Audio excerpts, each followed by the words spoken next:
लोधा संप्रदायर लोकंक उन्नति पाई सरकार लोधा उन्नयन संस्था माध्यम कोटी कोटी टंका देउछंती किंतु ताहा लोकंक पाखरे सठिक भावे पहुंची पारु नथुवा बेले प्रधानमंत्री आवास योजना रे सेमानंकु मिलिथिबा घर अधा पंतरिया भावरे पड़ी रहिछि काहीकिना जेउ ठेकेदार घर करिबा पई कार्यादेश पाइथिला से टंका उठाई नहीं आउ धरा छुआ देउ नथोबा मयूरभंज जिला सोलियापदा ब्लॉक बाघड़ा पंचायत नेकड़ा गुंजा गाँव लोधा जनजातिर लोक माने अभियोग करिसंती।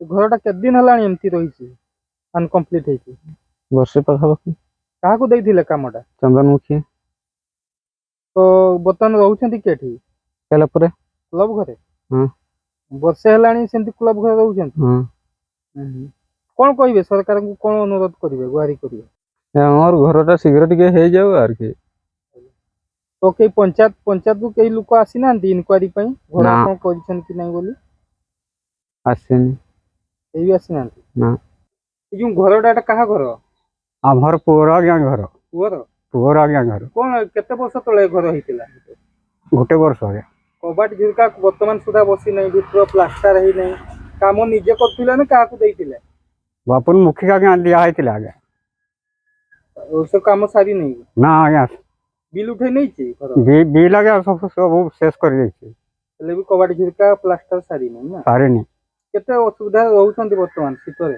सीतार आगे से ये कुटा खड़ पकई कर आमे रहउछी कोन कहिबे सरकार को कोन अनुरोध करिवे गुहारी करिवे सरकार कोन कहिबे हमर किंतु घरटा किंतु रिपेयर हे जा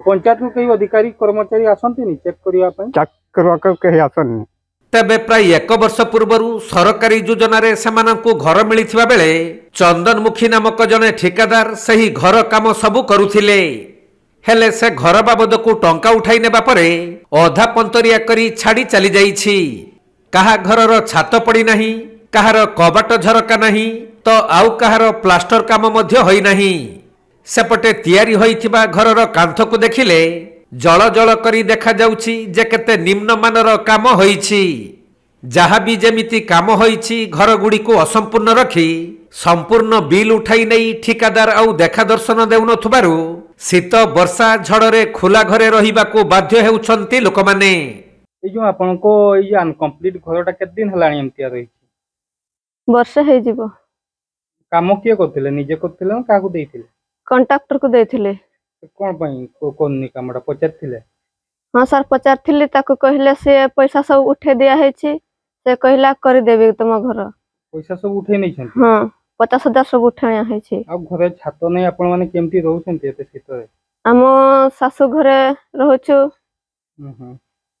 केते आपण फैमिली केते जण हम फैमिली 3 जण के अछंती हम सरस्वती बड़ झियो आज्ञा माछला झियो राजलक्ष्मी सान झियो राधिका मलिक केते असुविधा होउची असुविधा हेले भी सर सेठू टिके टिके जगह रे सुआ होची कोन कहिबे सरकार को कहिबा जे सरकार हमको शीघ्र छात पकेबा को दियंतु हम घरे आमे रहिबा परिवार नै की कॉन्ट्रैक्टर से केठी लोक हमर सेटा सावणी रो कोन ना तांकर तांको ना चंदनमुखी तेबे एही ग्रामर लोकंक केवल घर समस्या नुह पिलांक पाठ पढ़िबा पई स्कूल गुटिए नथिबारु प्रत्येक दिन 4 किलोमीटर बाट अतिक्रम करी गाँवर पिला माने अन्य गाँ स्कूल को जीवा पई बाध्य हेउछंती फलरे अनेक पिला अधारु पाठ पढ़ा छाड़ुथबा बेले सेमानक पई स्वास्थ्य सेवा व्यवस्था मध्य न कहिबा भल एही ग्राम को ब्लॉक र कहि भी सरकारी कर्मचारी आसुनाहांती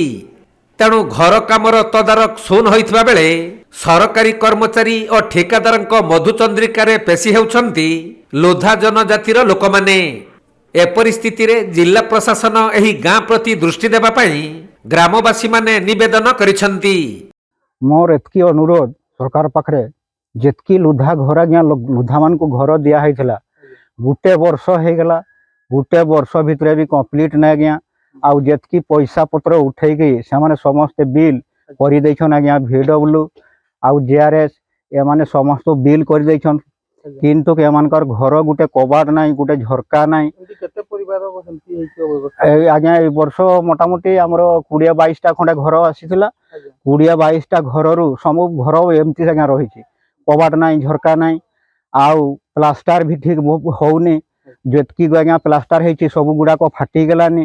ବର୍ତ୍ତମାନ ଆଜ୍ଞା ଲୁଧାମାନଙ୍କର ଯେଉଁ ଅବସ୍ଥା, ଘରେ କୁଟା ପକେଇକି ସେମାନେ ରହୁଛନ୍, ଆଉ ସେମାନେ ବହୁତ ଅସୁବିଧାରେ ଅଛନ୍। କାମଟା କାହାକୁ ଦେଇଥିଲେ ଏଇ କାମ? ଆମ ଆଜ୍ଞା ଦେଇଥିଲେ କଣ୍ଟ୍ରାକ୍ଟର ଯେତେବେଳେ ବାହାରିଲା, ଘର ଯେତେବେଳେ ବାହାରିଲା ସେତେବେଳେ ସେ VAW ଆଉ ଆମର ଯେତିକି ଆମର ପଞ୍ଚାୟତର ଲୋକ ସେଇମାନେ ହିଁ କଣ୍ଟ୍ରାକ୍ଟରକୁ ଡାକିକରି ସେ ଘର ଗୁଡ଼ାକ ଦେଇଥିଲେ। ଆଉ ସେଇମାନଙ୍କର ମାରଫତରେ ହିଁ ଘର ଗୁଡ଼ାକ ହେଇଛି। ଆଉ ବର୍ତ୍ତମାନ ସୁଦ୍ଧା ବି ମୋଟାମୋଟି ସେମାନେ ଘର କମ୍ପ୍ଲିଟ୍ କଲେନି। ମୁଁ ଆଜ୍ଞା ମାନେ ପଞ୍ଚାୟତକୁ ପ୍ରାୟ 10-12 ଥର ଯାଇକରି ମୁଁ ସେମାନଙ୍କୁ କହିଛି ଯେ ଆଜ୍ଞା ଲୁଧାମାନେ ବହୁତ ଅସୁବିଧାରେ ଅଛନ୍, ଆଉ ସେମାନଙ୍କର ଘର ଆଜ୍ଞା କବାଟ ଝରକା ବସିଯାଉ, ପ୍ଲାଷ୍ଟର ହେଇଯାଉ, ଏଥିପ୍ରତି କେହି ଆଜ୍ଞା ଧ୍ୟାନ ଦେଲେ। କାମଟା କିଏ କଣ୍ଟ୍ରାକ୍ଟର କରୁଥିଲେ? ଚନ୍ଦନମୁଖୀ। ଆଉ ଯୋଉ ଆପଣଙ୍କର ପିଓ ପଞ୍ଚାୟତର ପିଓ ସେ କାମକୁ ଚେକ୍ କରିବା ପାଇଁ ଆସନ୍ତି? ନା ଦିନେ ବି ଆସୁନାହିଁ ଆଜ୍ଞା। ସେ ବି ତ 10ଟା ଘର ଧରିଥିଲା, ସେ ଘରର ବି ମୋଟାମୋଟି ସବୁ ଘର କବାଟ ଝରକା ନାହିଁ। ପ୍ରତ୍ୟେକ ଜିଓ ପାଖରୁ ମାନେ ପିଓ ପାଖରୁ ସେମାନେ ସମସ୍ତେ କଣ୍ଟ୍ରାକ୍ଟରକୁ ନାଁ କରି ସେମାନେ ଘର ଆଗ ତିଆରି କରିଥିଲେ, କିନ୍ତୁ ସେମାନେ ଗୋଟେ ବି କବାଟ ଝରକା ତାହିଁରେ କେହି ବି ବସେଇ ନାହିଁ। ବ୍ଲକରୁ ବି କେହି ଅଧିକାର? ବ୍ଲକରୁ ବି କେହି ଅଧିକାର ଆସିନାହିଁ। ତେଣୁକରି ମୋର ଅନୁରୋଧ ଯେ ଲୁଧାମାନଙ୍କର ଘରଗା ହେଇଗଲେ ମୋଟାମୋଟି ଏମାନେ ଟିକେ ଭଲ ଭାବରେ ରହିପାରିବେ।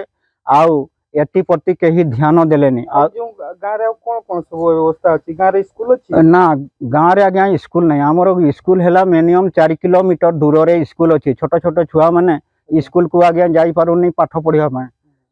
ଖାଲି ଅଙ୍ଗନବାଡି ଗୋଟେ ଅଛି, ଆଉ କିଛି ନାହିଁ। ଆଉ ସ୍ୱାସ୍ଥ୍ୟ ସେବା ଠିକ ଭାବରେ ମିଳେ କି ନାହିଁ? ନା ସ୍ୱାସ୍ଥ୍ୟ ସେବା ବି ଆଜ୍ଞା ଠିକ ଭାବରେ ଆମକୁ ମିଳୁନି। ଯେ ବି ସ୍ୱାସ୍ଥ୍ୟ ସେବା ପାଇଁ ଗାଡ଼ି ଆସୁଛି ସେ ଶାଳବଣୀରୁ ଘୁରି ଯାଉଛି, ଲୁଧା ସାହିକୁ ବି ଭଲ ଆସୁ ନାହିଁ।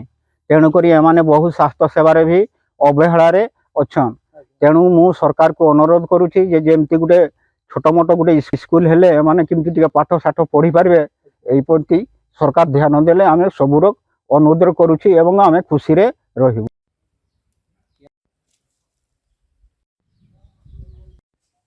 ମୟୂରଭଞ୍ଜ ଜିଲ୍ଲା ମୁରଡ଼ାରୁ ଜ୍ଞାନରଞ୍ଜନ ବେହେରାଙ୍କ ରିପୋର୍ଟ, କୋଣାର୍କ ଲାଇଭ୍।